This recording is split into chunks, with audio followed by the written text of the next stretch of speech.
ॐ भवानी शङ्करौ वन्दे श्रद्धा विश्वासरूपणौ याभ्यां विना न पश्यन्ति सिद्धः स्वान्तः स्थितीश्वरम्। श्री राम राजा सरकार के पावन प्रांगण में उपस्थित समस्त श्रद्धालुजन, आप सभी की सेवा के लिए मैं प्रत्येक मंगलवार की तरह पुनः उपस्थित हूँ। आज जो मैं मेरी बात रखूँ उसके पूर्व छोटी सी बात रखना चाहता हूँ।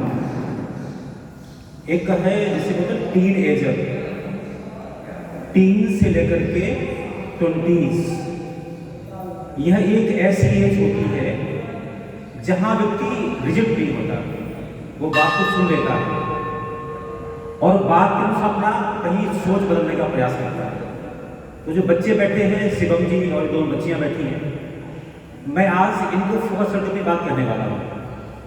मैं चाहूँगा कि मुझे पूरा सुने ध्यान से आप लोग, क्योंकि यह एक ऐसी उम्र है जो रिजिड नहीं होती है। जो कहा जाता है सुन लेते हैं, पर सुने तब, ठीक है ना? तो सुनना मेरी बात।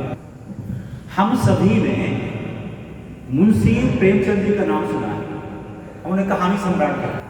उनकी दो कहानियां बड़ी फेमस हैं। पंच परमेश्वर पढ़ा क्या आपने? पंच परमेश्वर और एक ईदगाह। तो जो इतिहास होता है या जो साहित्य होता है वो समाज का दर्पण होता है। जिस समय उस साहित्य को लिखा गया है उस समय समाज कैसा था, उस समाज को वह प्रलक्षित करता है। तो जिस समय ईदगाह कहानी लिखी गई, जिस समय पंच परमेश्वर कहानी लिखी गई, उस समय का समाज कैसा था, उस समाज का चित्रण उस कहानी के माध्यम से किया गया है। और जो उसके पात्र हैं भले काल्पनिक हों, जो उनके डायलॉग हैं भले काल्पनिक हों, लेकिन समाज का चित्रण यथार्थ है। इसका मतलब क्या हुआ कि हम उस कहानी से क्या प्रेरणा ले सकते हैं, वो जरूरी है। अभी समस्या क्या होती है हमारे सामने कि अलगू चौधरी ने क्या कहा, जुम्मन शेख ने क्या कहा, वो हम पढ़ के रह गए। उसकी भी शिक्षा क्या छुपी है, हम बोली पकड़ के।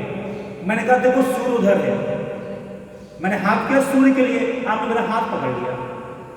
समस्या बहुत बड़ी हो गई है। वो ऐसी समस्या क्यों हो गई है, क्षमा कीजिए, मैं बड़ी विनम्रता के साथ सबके सामने बोलना चाहता हूं। आज धर्म का ठेका उनके हाथों में है जिनके में नहीं होना चाहिए। जो हमारे घर का सबसे मेधावी बच्चा है तो 90 एबव गेन करता है, वो क्या बनेगा? डॉक्टर। क्या बनेगा? इंजीनियर। तो क्या बनेगा? प्रोफेसर। जो पास ही नहीं हो रहा है, डफर है, उसे भेज दो गुरुकुल, वो बनेगा पंडित जी। वो कहां न्याय करेगा? आज माफ कीजिए, आवश्यकता किस बात की है कि हमारे समाज में मेधावी बच्चे हैं वो आगे निकल के जाए। आप कल्पना करिए, स्वामी विवेकानंद, स्वामी रामतीर्थ, पता है लोग, वो हाईली क्वालिफाइड थे दोनों के लोग। जो उन्होंने 1893 में जो अमेरिका में बोला वो आज प्रासंगिक है। जिस समय लोग हिंदू धर्म को आवासाड़ा नहीं जानते थे, उस समय उनको फॉलो किया। आज परेशानी हमारी क्या हो गई है कि अब आप कहो भाई हमें सुनते क्यों नहीं है? स्वामी विवेकानंद, स्वामी रामतीर्थ जितने प्रासंगिक उस समय थे उतने प्रासंगिक आज हैं लोग, पर किनके बीच जो हाईली क्वालिफाइड है। बाकी क्या हाल है? बाकी हाल ये है, हम सब जानते हैं स्वास्थ्य के लिए मूंग की दाल रोटी खाना अच्छी बात है, सही बात, कोई मानता क्या? धर्म क्या है? जो वैदिक धर्म है वही जरूरी है। पौराणिक धर्म क्या है? सहायक है। रामचरितमानस में मैंने पूर्व में आपसे कहा था, वर्णम रघुवर विशद जस श्रुति सिद्धांत निचोड़। होना क्या चाहिए? रामचरितमानस की प्रत्येक चौपाई में वक्ता को यह ध्यान रखना चाहिए कि हम श्रुति के सिद्धांत के साथ में चल रहे हैं या नहीं चल रहे। अभी होता क्या है, मने तुलसीदास जी ने जो लिख दिया किसी चौपाई में किसी प्रसंगवश, वहां पे क्या हो जाता है, लोग पढ़ के रह जाते उसको, अरे तुलसीदास जी ने ऐसा कहा था, ऐसा नहीं है। मैं पुनः प्रार्थना करना चाहता हूं, रामचरितमानस या कोई ग्रंथ पढ़ते समय हमें ध्यान रखना है कि इसमें लोक कल्याण है क्या, कोई शिक्षा है क्या, शिक्षा पकड़नी है। अब मैं अपनी बात करता हूं। मैंने पिछली बार आपसे कि जो रामचरितमानस है वो रामायण का क्या है, एक प्रकार का उसको आगे बढ़ाने का माध्यम है। It's okay.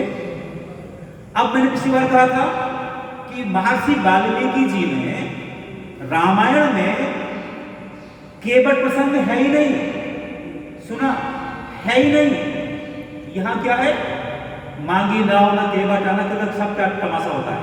वहां क्या मैंने कहा था, नाव से पार किया गंगा को, गंगा के मध्य में देवी सीता ने प्रार्थना की गंगा जी से कि हमारी सारी विपत्तियों को आप हरिए, हमारा मंगल करिए, जब हम दोबारा आएंगे 14 वर्ष बाद आपकी पुनः पूजा करेंगे। ये बात है। मैंने जिज्ञासावश देखा, चलो वो सब परशुराम संवाद को और देख लिया जाए। मैंने वो देख लिया, किसमें, वाल्मीकि रामायण में। वो कहाँ लिखा हुआ है, वाल्मीकि रामायण के 2 भाग हैं, फर्स्ट सेकेंड। तो फर्स्ट पार्ट में 212 पेज में लिखा हुआ है, आप पढ़ लीजिएगा। बहुत महंगी भी नहीं आती है, क्या कीमत है, 200 रुपए। हम पढ़ते नहीं है। उसमें क्या घटनाक्रम है, रामचरितमानस में परशुराम जी का आगमन कब होता है, धनुष भंग के ठीक बाद। यहां कब आते हैं वो, जब विवाह संपन्न हो जाता है। घटनाक्रम इस प्रकार का है, जब विदाई के बाद महाराज दशरथ समस्त सेना के साथ बारात के साथ लौटते हैं, रास्ते में देखते हैं पक्षियों का भयंकर कलरव हो रहा है। ध्यान दीजिए, पक्षियों का कलरव मॉर्निंग और इवनिंग ये शुभ है, दोपहर में अशुभ है। दोपहर में भयंकर पक्षियों का कलरव शुरू हो गया और हिरण आ रहे झुंडों में, वो दाहिनी ओर से निकल रहे हैं। दशरथ जी ने पूछा वशिष्ठ जी से, गुरुदेव ये क्या हो रहा है, एक संकेत शुभ है, दूसरा अशुभ है। वशिष्ठ जी ने कहा कि जो पक्षियों का कलरव है इस बात का संकेत है कोई बहुत बड़ा अनिष्ट होने वाला है, पर जो ये हिरण जा रहे हैं साइड देकर के दाहिनी ओर, ये संकेत करते हैं कि जो भयंकर अशुभ होने वाला है वो शुभ के साथ संपन्न हो जाएगा। इतनी वार्ता हुई थी, तब तक क्या देखा सबने, भयंकर तूफान आ गया। इतनी भयंकर आंधी कि धूल से सूर्य ढक गया, पेड़ उखड़ने लगे। ये क्या है, मैं एक बार बोलना चाहता हूं, साहित्य में अतिशयोक्ति उसकी श्रृंगार है। तो आप कल्पना करिए, ये कहना क्या चाहते हैं कवि कि जब परशुराम जी का वहां आगमन हुआ तो वो कंपित हो गए, भयभीत हो गए। तो पता कितने भयभीत हुए, सारी सेना मूर्छित हो गई, सारी सेना मूर्छित हो गई। लक्ष्मण जी को होश नहीं था, जो लड़ने की बात करते हैं, मूर्छित हो गए। उसमें लिखा तो क्या है, लिखा तो उसमें यह है कि वशिष्ठ जी, सभी ऋषि, दशरथ और 4 पुत्र ये होश में रहे, बाकी सब बेहोश हो गए। पर मैं आगे कहूंगा, दशरथ ही बेहोश हो गए। सुना आपने, जब पिता बेहोश हो गया लड़का संवाद करेगा, क्या लोग दिया लोगों ने। फिर क्या हुआ, जब देखा कि जाज्वल्यमान सूर्य की तरह भगवान परशुराम जी का वहां प्रकट हुआ, बड़े क्रोध में थे। वशिष्ठ जी ने ऋषियों के साथ उनको अर्घ दिया, उनका पूजन किया, वो शांत हो गए। अब ध्यान दीजिए, आप मैं वर्ड टू वर्ड बोलने वाला हूं आपको। जो श्लोक का अर्थ क्या है, परशुराम जी बोलते हैं राम जी से, उस धनुष का तोड़ना अद्भुत और अचिंत है, चिंतनीय नहीं, अचिंत है। उसके टूटने की बात सुनकर मैं दूसरा उत्तम धनुष लेकर उपस्थित हूं। सुना आपने, टूट गया, वो अचिंत है, मैं और धनुष लाया हूं, वो उससे उत्तम है। आगे वो क्या कहते हैं, इस धनुष के चढ़ाने में भी तुम्हारा बल कैसा है, यह देखकर मैं तुम्हें ऐसा द्वंद्व युद्ध प्रदान करूंगा। यदि आप इसकी प्रदान चढ़ा पाते हैं तो मैं कहूंगा मुझे द्वंद्व युद्ध करो। लेकिन अगली सब सुनिए ध्यान से, जो तुम्हारे पराक्रम के लिए स्पृहणीय है। एक शब्द क्या है? स्पृहणीय है। इसका हिंदी में अर्थ होता है वांछनीय, परम आवश्यक है। इंग्लिश में पढ़ना थोड़ा इसमें कॉन्वेटेड, इसका स्ट्रांगली डिजायर्ड। मतलब क्या हुआ? माने जो मैं दूसरा धनुष लेके आया हूं तुम्हारे लिए बहुत वांछनीय है, जरूरी है तुम्हारे जीवन के लिए। अब मैं एक बात कहता हूं यहाँ, एक और, राम को राम किसने बनाया? परशुराम ने। क्यों? जो धनुष उन्होंने उनको दिया, उस धनुष ने बाकी सारा काम किया। ये धनुष कृष्ण कृष्ण किसने बनाया? परशुराम जी ने। सुदर्शन किसने दिया? उन्होंने दिया। अब आप बताइए, एक ऐसा अवतार जिसने राम को राम बनाया, कृष्ण को कृष्ण बनाया, उसकी चर्चा गायब, उसकी चर्चा गायब। क्या ये हमने न्याय किया क्या? नहीं किया। अगली बात, जो कुछ साहित्य है हम पढ़ते नहीं है। अगली बात मैं कहना चाहता हूं, जब उन्होंने ऐसा कहा तो वो घबरा गए राजा दशरथ। उस समय तो होश में थे, घबरा गए। उन्होंने कहा महाराज आपने प्रतिज्ञा की थी, वो प्रतिज्ञा पूर्ण हो गई है आपकी, आपने धरती कश्यप को दान कर दी है, अब क्या तरीका है आपका? उन्होंने उनकी बात की अवहेलना की, सुना नहीं उनको। तब क्या हुआ? वो भी मूर्छित हो गए। सुना ध्यान से, सारी सेना, दशरथ के सारे पुत्र मूर्छित हैं, किसी को होश नहीं है राम के अलावा। ऋषियों को, वशिष्ठ को होश है। उन्होंने कहा आप इसको चढ़ाइए, राम ने चढ़ा दिया। फिर राम ने कहा कि देखिए आपने कहा मैंने धनुष को चढ़ा दिया, अभी चूंकि अमोघ है ये वार करेगा। अब आप चूंकि ब्राह्मण हैं और ब्राह्मण तो बंधनीय होता है, मैं आप पर वार कर नहीं सकता। फिर दो विकल्प हैं, जो आपने विभिन्न लोगों को जीता है या जो आपकी मन की गति से जो आपकी गति है, मैं किसका समाप्त कर दूं?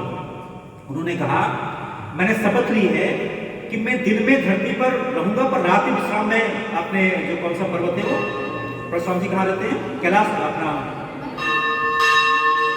मंदराचल, महेंद्रगिरी, मैं वहां विश्राम करता हूं। तो उन्होंने कहा कि आप एक काम करिए कि मेरी गति को मत रोकिए, जो मैं लोगों को अर्जित किया है उसको आप नष्ट कर दीजिए। फिर परशुराम जी कहते हैं कि चूंकि आपसे मैं हार गया हूं, इसमें लज्जा का विषय नहीं है, आप नारायण हैं। फिर राम ने क्या किया? राम ने विष्णु का पूजन किया, पूजन के पश्चात वहां से प्रस्थान कर गए। अब यहां पर एक बात मैं जो प्रस्थान किया था उसके बाद क्या हुआ, जो मैंने कहा था मुझसे थे महाराज दशरथ। राम जी कहते हैं अपने दशरथ जी से, पिताजी जमदग्नि कुमार परशुराम जी चले गए हैं। उन्होंने कहा से चले गए हैं। अब आपके अधिनायकत्व में सुरक्षित यह चतुरंगी सेना अयोध्या की ओर प्रस्थान करे। ध्यान दीजिए, मैं यहां कहना चाहता हूं, मैंने दोबारा आप लोगों से कहा था कि साहित्य में एक शब्द है अतिशयोक्ति, उसका श्रृंगार है। तो हम क्या करते हैं, हम साहित्य को शब्दशः पढ़ लेते हैं। शब्दशः पढ़ने से क्या होती है परेशानी? रामायण में ऐसा लिखा है, ढोल घमार शुभ सुनाई, किस संदर्भ में कहा, किसने कहा, क्यों कहा, चिंता की बात नहीं। मैं यहां प्रार्थना करना चाहता हूं कि आज जैसी परिस्थितियां हमारे देश की हैं, मैंने पिछली बार कहा था ऐसा कभी नहीं था। जो हिंदू धर्म की दुर्गति आज है ऐसी कभी नहीं थी। जब आपके जन्म को तोला गया, आपको तलवार में कन्वर्टेड किया गया, उससे बुरा हाल आज है। क्यों? आज इतना विश्वमन किया गया है कि आपके ही लोग आपके गोद में खड़े हो गए। अब आप क्या करोगे? अब आप क्या करोगे? जो लोग कहते कुछ नहीं हुआ, सब फालतू की बातें हैं, मैंने पिछली बार कहा था, यही कह रहे थे कश्मीर के पंडित जी, वहां एक नहीं बचा। केरला में क्या हाल है, तमिलनाडु में क्या हाल है, पूर्वांचल में क्या हाल है। तो मैं प्रार्थना करना चाहता हूं, आज जो लोग पढ़े लिखे हैं, जिन्हें साइंस आता है, जिन्हें हिस्ट्री आती है, जिन्हें भूगोल आती है, उन्हें क्या चाहिए? भले कपड़े गेरुआ ना पहने, बाबा जी ना बने। श्रद्धेय रावत जी मेरे सामने बैठे हैं, आप संस्कृत के प्रकांड पंडित हैं। मैं आपसे प्रार्थना करता हूं, आज समाज को सर्वाधिक आवश्यकता है आप जैसे लोगों की। आप ज्ञानी हैं, जो कहेंगे सही बात कहेंगे, पर जिन्होंने केवल गुरुकुल में पढ़ के आ गए हैं, बहुत बुरा कर रहे हैं अपने धर्म का, बहुत बुरा कर रहे हैं अपने धर्म का। कहने के नाम पर हजारों सत्संग रोज हो रहे हैं, हजारों कथाएं रोज हो रही हैं। कथाओं में हो क्या रहा है? जड़ता परोसी जा रही है। मैं आपसे प्रार्थना करना चाहता हूं कि यदि हम हमारे धर्म को बचाना चाहते हैं, हमें वैदिक धर्म की ओर जाना पड़ेगा। वेद क्या कहता है? वयम अमृतस्य पुत्रः माता भूमि पुत्रो भयम पृथिव्यः। ये वेद कह रहा, मैं नहीं कह रहा। यदि हम सब के सब एक ही माता पिता की संतान है, फिर ये झगड़े फसाद क्यों हो रहे हैं? इसलिए हो रहे झगड़े फसाद कि हमने धर्म को नहीं पकड़ा, हम जड़वत हो गए हैं। आज मैं पुनः प्रार्थना करना चाहता हूं कि आज आवश्यकता इस बात की है कि हम पुनः उस ओर बढ़े। मैं एक बात, अंतिम बात कहूंगा, धर्म कैसा होना चाहिए? जो सार्वभौमिक हो, सार्वकालिक हो। जैसे यहां हमारे भारतवर्ष में कोई कहे कि रामचंद्र जी ने मांस का सेवन किया, गुस्सा आ जाएगा? नहीं गुस्सा आएगा। पर यदि कोई क्रिश्चियन कंट्री में कहे कि वो उन्होंने अपना ईसा मसीह ने मांस का सेवन किया, कोई बड़ी बात नहीं है। माने ईसा मसीह भगवान थे ना, उनके लिए नहीं थे, उन्होंने मांस खाया, कोई बड़ी बात नहीं। पर हमारे यहां खाएं तो संभव नहीं है। ये ऐतिहासिक बातें हैं। बाकी बातें क्या है? बाकी बातें ये है, सूर्य प्रकाश यहां भी देता है, वहां भी देता है। चंद्रमा शीतलता यहां भी देता है, वहां भी देता है। पवन यहां भी चलती है, हमें सुख भी देती है, वहां भी देती है। मेघ वर्षा हमें शीतल करते, वहां भी करते हैं। ये क्या है? ये सार्वभौमिक सार्वकालिक है। धर्म कैसा होना चाहिए? उसमें किसी ने कहा भैया आपने सारा साहित्य लिखा, आपका मतलब क्या निकलता है? तो उसमें लिखा है अष्टादश प्राणेषु व्यासस्य वचनम द्वयम परोपकारः पुण्याय पापाय परपीडनम्। इसे कौन नकार देगा? सभी पुराणों में केवल दो ही बातें लिखी हैं, परोपकार करना धर्म है, किसी को पीड़ा पहुंचाना अधर्म है। ये बात सार्वभौमिक है कि नहीं? सार्वकालिक है कि नहीं? तो मैं कहना चाहता हूं, आज अनेक कथावाचक कुछ प्रसंगों को लेकर इतना ज्यादा समस्या पैदा करते, पूछो मत। मैं कहना चाहता हूं, यहां पर मैंने पिछली बार आपसे कहा था, सर एक मूजी करके है, मूजी एक संत हैं, अफ्रीका के हैं। कहां के हैं? अफ्रीका के हैं। वो आपका काम कर रहे हैं, हजारों हजार अंग्रेज उनके शिष्य हैं। करते क्या है? वो वैदिक धर्म का प्रचार कर रहे हैं। क्या वो ब्राह्मण नहीं है? ब्राह्मण नहीं है। वो किस मां के गर्भ से पैदा हुए? महत्वपूर्ण नहीं है, हमने ब्राह्मण नहीं कहेंगे। हमने साउथ अफ्रीका में देखा, एक कोई मंत्री जी कार का सर हो रहा है, पूजन हो रहा है, उसका कार का पूजन हो रहा है। करा कौन रहे हैं?